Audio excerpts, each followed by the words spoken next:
بسم الله الرحمن الرحيم.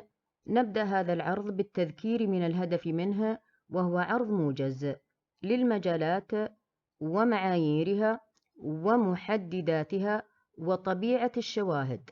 للمحددات المطلوب إدراجها في قوالب الشواهد الإلكترونية المخصصة برقم المجال لكل قالب، وذلك من خلال قراءة سلم التقدير الذي تكمن أهميته في توضيحه وتفسيره لطبيعة نوع الشاهد المطلوب، ووزنه في كل سلمة من سلم التقدير لكل محدد من كل معيار، لإدراج الشاهد في الصفحة الخاصة بالمحدد من المعيار حسب رقم المعيار في المجال.